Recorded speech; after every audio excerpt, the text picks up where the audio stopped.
Black people, listen, okay, they probably not going to push this because this is about, I need y'all to get your blicky because it's about to get sticky. I got some tea for y'all. I'm about to put y'all up. So I know most of us Black people probably don't know who Sarah Adams is. How certain are you that we'll see something in 2025? I'm certain we'll either have embassy attacks in 2025 or the Homeland attack or both. Now that clip you just saw is taken from the Sean Ryan show. I know Black people, we probably don't know who Sean Ryan is, but that's where all this information is coming from. Sean Ryan does podcasts, and he does podcasts based on like military stuff, a lot of military stuff. Well, Sean Ryan just had Sam Shoemake on his show. If you don't know who Sam Shoemake is, you need to know who Sam Shoemake is as of right now today. So Sam Shoemake is the first person to receive the manifesto from the Cybertruck that took place in Nevada. Sam Shoemake says the guy is reaching out to him back to back, trying to get in contact with him. He said he keeps seeing this person commenting under all his videos, like check your DM, check your DM, check your DM. Finally, he checks his DM, which is kind of difficult if you're a content creator because you know DMs be coming out the wazoo and you be like, where does this inbox even go?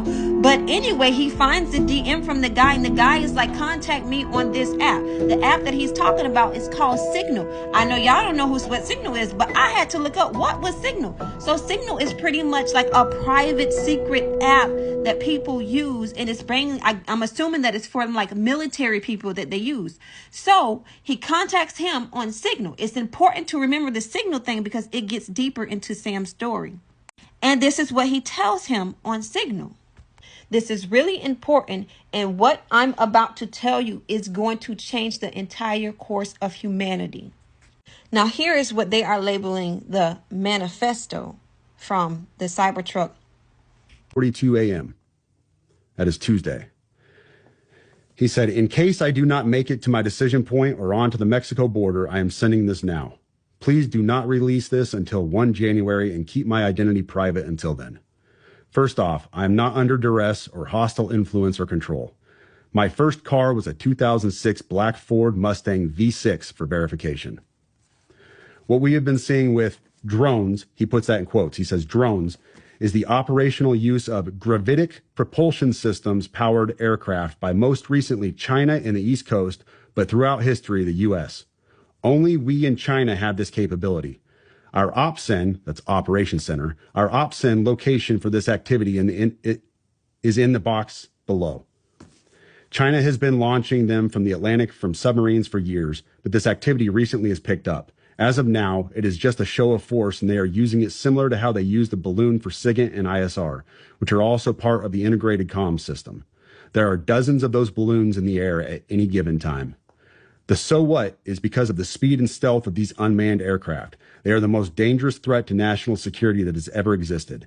They basically have an unlimited payload capacity and can park it over the White House if they wanted. It's checkmate. U.S. government needs to give the history of this, how we are employing it and weaponizing it, how China is employing them and what the way forward is. China is poised to attack anywhere in the East Coast. I've been followed for over a week now from likely Homeland or FBI, and they are looking to move on me and are unlikely going to let me cross into Mexico, but won't because they know I am armed and I have a massive VBID. Let me pause right there for a second. So he says a massive VBID. When I was talking to the FBI yesterday, they didn't know what a VBID was. I had to explain what that acronym meant, literally. You fucking serious? Dead serious. I said it twice, and he goes, you said that word VBID. Can you tell me what that is? For your audience, a VBID, for your audience who has not been in the GWOT for the last 20 years, a VBID is a vehicle-borne improvised explosive device. In layman's terms, a car bomb, what we saw at Trump Tower. So, backing up, he says, I am armed and have a massive VBID. I've been trying to maintain a very visible profile and have kept my phone, and they are definitely digitally tracking me. Here's where he gets into the other stuff, and this is where we had to redact the names. Well, your producer redacted the names. I have knowledge of this program and also war crimes that were covered up during airstrikes in Nimruz province, Afghanistan in 2019 by the admin, DOD, DEA, and CIA. I conducted targeting for these strikes of over 125 buildings. 65 were struck because of CivCas, that's civilian casualties, that killed hundreds of civilians in a single day. U.S. FORA continued strikes after spotting civilians on initial ISR. It was supposed to take 6 minutes and scramble all aircraft in CENTCOM. The UN basically called these war crimes, but the administration made them disappear. I was part of that cover-up with U.S. FORA and Agent Redacted of the DEA, so I don't know if my abduction attempt is related to either. I worked with Redacted IO staff on this as well as the response to Bala Murghab. Redacted commander at the time, Redacted can validate this. You need to elevate this to the media so we avoid a world war because this is a mutually assured destruction situation. Then he says, for vetting, my LinkedIn is Matt Berg or Matthew Livelsberger, an active duty 18 Zulu out of 110, that's 1st Battalion 10th Special Forces Group. My profile is public. I have an active TSSCI with UAP, USAP access.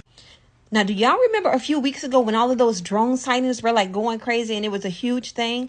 Well, he exposed, and then everybody was laughing and we thought it was funny. We're like, this man is off his rockers because Trump told us to them down, because he knew they were coming from. It's also important to know that even the U.S. Pentagon has reported that the military is stronger than us. Okay. Now we do have NATO on our team, but it's important to remember that. So that's why I'm telling y'all to get the blicky. Now, I'm not for sure if y'all are familiar with this, if y'all have heard this, but they have also brought out, they traced those drones back to where they come from. And they came from land that we figured out was owned by. So has started buying a lot of property in the States. Now, here is where the conspiracy theory in me comes out. Sean Ryan said that he spoke to a guy and the guy said, this stays between me and you, but the DNA from the Cybertruck and his child doesn't match. When it comes to 2-year-old Tabitha, Zach, you are not the father.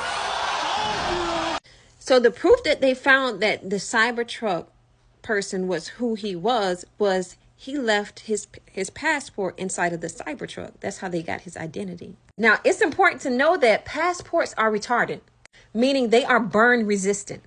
Well, Sam Shoemate says that after it took place, he went back to Signal and looked at the contact information on the guy, and somehow the number had mysteriously changed. Who changed the number? He said the number had changed after the guy had passed away. There was a timestamp identifying the time the number had been changed. Who changed the number? And if it wasn't him, why would the government change the number? Sam also revealed that he knew for a fact that there are Iranian missiles in the United States as of today. After revealing that information about the Iranian missiles, I can tell that Sam got real paranoid, and I just heard that Sam and his family have now went into hiding.